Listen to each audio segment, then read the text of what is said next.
there, folks. I do hope you're well. I really do. Right, wouldn't be recording today. Well, I wouldn't think I'd be, because for all the results haven't yet come in. Seeing what I've already seen, I would be pretty surprised if anybody finishes ahead today. One fella might. The Veiled might. The rest need something of a good run-in to get themselves in front.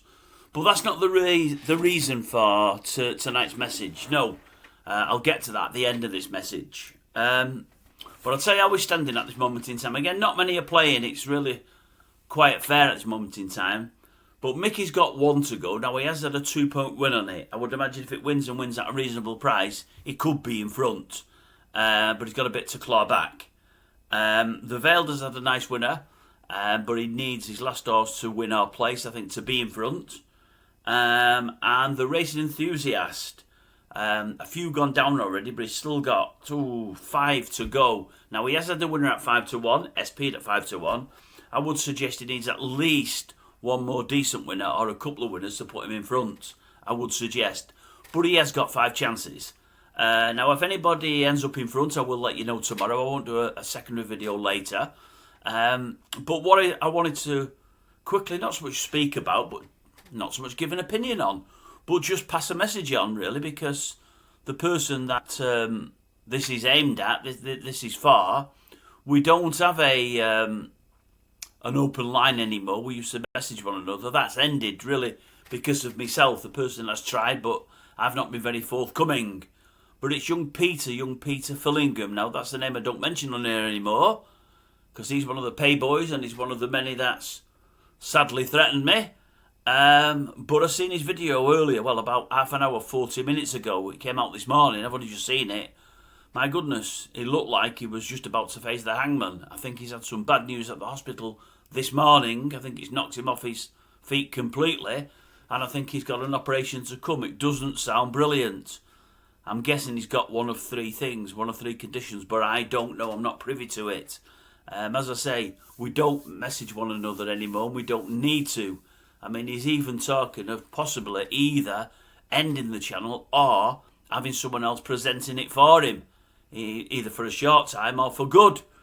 I would suggest if he's got big things in front of him, the channel should be the last thing on his mind. But what do I know?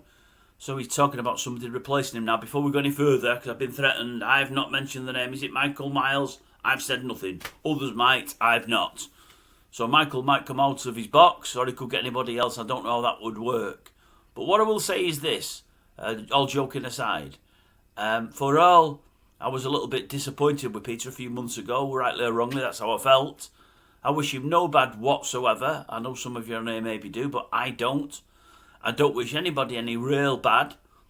Of the pay boys, there's 1 or 2 that I consider to be much worse than Peter, although not everybody will agree.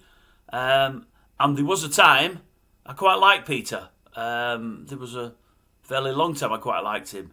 As I say, I don't wish anybody on anybody anyway, but I really don't wish any bad on Peter. I do hope the operation is successful, whatever it may be for, and I do hope it goes better than he's expecting. I really, really do.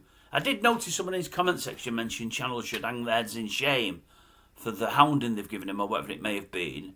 A fella called Murphy. And he may have been alluding to myself, I honestly don't know. Let me just say, Mr. Murphy, if you were, I don't feel bad about anything I've said or done regarding Peter or any of the pay boys. The only thing I feel bad about is that sadly they've all got an axe to my throat. I feel like I've got me head on the old chopping block and they've got an axe above me there somewhere. You know, I feel bad about that.